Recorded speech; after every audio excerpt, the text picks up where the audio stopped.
61 मध्ये एकूण 6 जण पळत होते, त्यातला एक बाद झालाय. आता 5 जण पळतायत आणि 5 जणांच्यात लढत चालू आहे. हे बैलगाडीचं शर्यत क्षेत्र आणि शर्यत म्हणली की हार आणि जीत अतिशय सुंदर, परंतु शेवटच्या क्षणाला बाजी मारली. घ्या चला मागे लगे 62 वाले गाड्या लावून घ्या.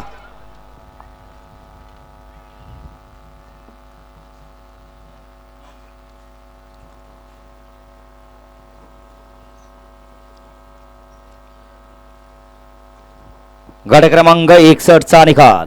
तास क्रमांक 9 वर धावलेली गाडी जानाय प्रसन्न बाळवा प्रसन्न डॉक्टर संजय मोकाचे कटफळ श्रीराज समर्थ उद्योग समूह यांचा राजा आणि बरात प्रसन्न अजयश्री आकाश गवळी जलवा फॅन्स क्लब शिरंबे सासुर्वे यांचा हिंद केसरी राणा या गाडीचा